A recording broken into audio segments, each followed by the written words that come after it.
His blessed character, a guiding light. His blessed character, a guiding light. Inspiring greatness in day and night.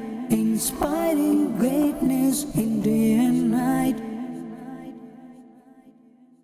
Alhamdulillah Rabbil Alameen. As-salatu was-salamu ala Sayyidil Mursaleen. Amma ba'd, fa'a'udhu billahi minash shaitanir rajeem. Bismillahir Rahmanir Rahim. As-salatu was-salamu alayka ya Rasulallah. Wa ala alika wa ashabika ya Habiballah. As-salatu was-salamu alayka ya Nabi Allah. Wa ala alika wa ashabika ya Nur Allah. Welcome dear viewers to another episode of our program, Blessed Character of the Beloved Prophet Sallallahu Alaihi Wasallam. Let's listen to an excellence of reciting Durood Sharif first. In Musnad Abu Ya'la, it's reported that the Prophet ﷺ said, when two Muslims meet each other for the sake of Allah, for the pleasure of Allah subhanahu wa ta'ala, they shake hands with each other and they recite Salat ala Nabi, Durood Sharif, peace and blessings upon the Prophet ﷺ, then before they leave, Allah subhanahu wa ta'ala forgives their previous and future sins. Sallu ala al-Habib, sallallahu ala Muhammad, sallallahu alayhi wa sallam. Our beloved sallallahu alayhi wa sallam was forever attentive towards the court of Allah, receiving the mercy of Allah subhanahu wa ta'ala. He was engrossed in the ma'rifah, the gnosis of Allah subhanahu wa ta'ala. He would carry out abundant worship. And alongside this, his blessed tongue was moist with the dhikr of Allah azza wa jal, and also kalimat of istighfar, words of istighfar. Inshallah, in this episode we're going to hear about Rasulullah sallallahu alayhi wasallam's daily routine of reciting istighfar, seeking maghfirah from the court of Allah subhanahu wa ta'ala, what that means, what that entails, and how we can benefit from this practice of Rasulullah sallallahu alayhi wasallam as well. Imam Bukhari rahimahullah ta'ala narrates that the Prophet sallallahu alayhi wasallam would do istighfar 70 times a day.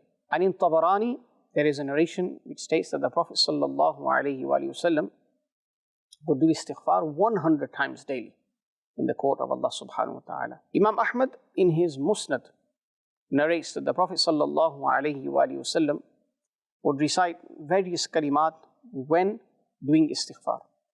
And some of those kalimat were as follows. Allahumma inni astaghfiruka ما قدمت وما أخرت وما أسررت وما أعلنت وأنت المؤخر وأنت على كل شيء قدير. Allah, I seek your maghfirah for what has passed and what is to come, for what is hidden and what is public. And you are the one who designates everything in its place, and you are powerful upon all things. So these are words in one narration which show how the Prophet ﷺ would seek the maghfirah of Allah subhanahu wa ta'ala. In Muslim Sharif, there is a narration wherein the Rawi, the narrator states, he heard the Prophet ﷺ say, Ya ayyuhan nas tubu ila Allah. O people, repent to Allah, turn to Allah subhanahu wa ta'ala. Wa inni atubu ilayhi kulla yawmin mi'ata marrah. And indeed I do tawbah in the court of Allah 100 times every day. What does this entail? Inshallah, we'll hear about this soon. In another narration, in Musannaf of Ibn Abi Shaybah and in Mustadrak of Imam Hakim radiyallahu ta'ala anhum, Sayyiduna Huzaifa radiyallahu anhu states, the Prophet sallallahu alayhi wasallam once said to me, أين أنت من الاستغفار يا حذيفة? Oh Hudhayfa, why are you far from istighfar? Why are you distant from istighfar? So this is in reference to the outer level of istighfar. It's in light of that a person should be reciting astaghfirullah, istighfar, etc. The Prophet ﷺ said, indeed, I do istighfar 100 times in the court of Allah subhanahu wa ta'ala, and I do tawbah 100 times in the court of Allah subhanahu wa ta'ala. In another narration, Sayyidina Abdullah bin Umar radiyallahu anhuma narrates that he heard the Prophet sallallahu alayhi wasallam reciting istighfar in the following way. The kayfiyah, the way of istighfar, he narrates after he observed it. He says, when the Prophet ﷺ was in any majlis, any gathering, before he would depart from that gathering, he would recite Istighfar 100 times. The Prophet ﷺ would recite Istighfar 100 times before he got up from the gathering. And what were the kalimat that he would recite? Astaghfirullah alladhi la ilaha illa huwa al-hayyul qayyum wa atubu ilayh. I do istighfar in the court of Allah, the one besides whom there is no one worthy of worship, the ever alive, the self-subsistent, and I turn to him. Subhanallah. And Sayyidah Aisha radiallahu anha states that the Prophet sallallahu alayhi wasallam would do kathratul istighfar, recite istighfar in abundance before he departed from the world. And what would he recite? Subhanakallahumma wa bihamdika ashhadu an la ilaha illa anta astaghfiruka wa atubu ilayk. Purity be to Allah. O Allah, and with your praise, I testify that there is no one worthy of worship besides you. I seek your maghfirah and I turn towards you. Now the question that arises here is that the Prophet ﷺ was immune from sins. Saghira, small sins; kabira, major sins, big sins. And this is from the aspect of Sharia. We know in Sharia that for Anbiya alayhi salam to commit sin is muhal, impossible. The Prophet alayhi salam is Sayyidul Ma'asumeen. He's the leader of the prophets. He's the leader of angels.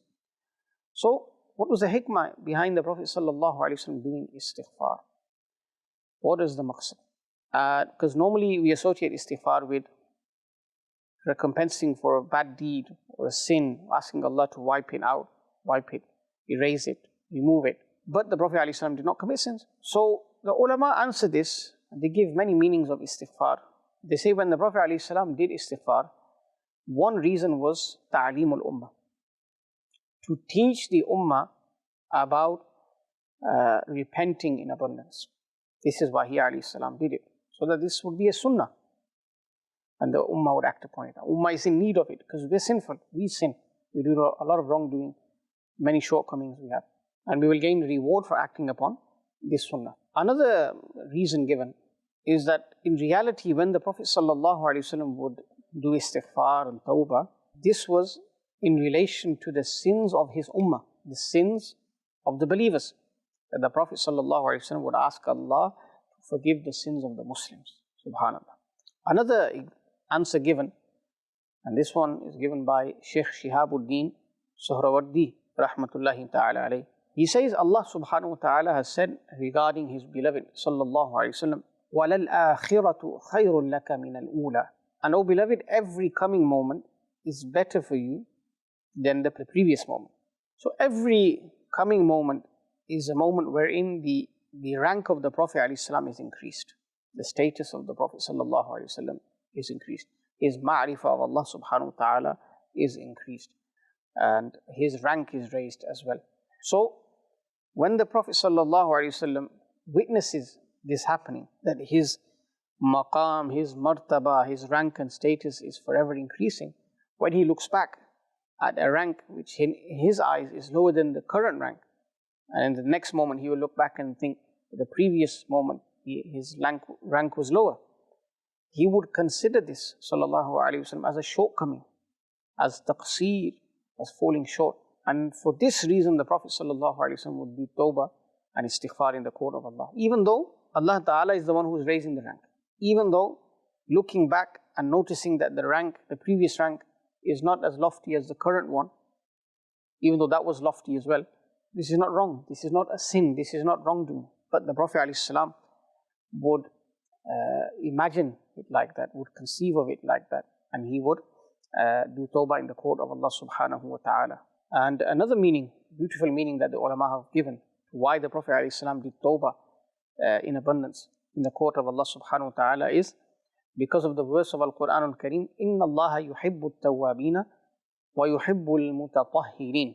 That indeed Allah loves those who repent and He loves those who purify themselves greatly. So whoever does tawbah, Allah loves him. He becomes the beloved of Allah. Now look at the situation of the Prophet sallallahu alaihi wasallam. He is the greatest beloved of Allah.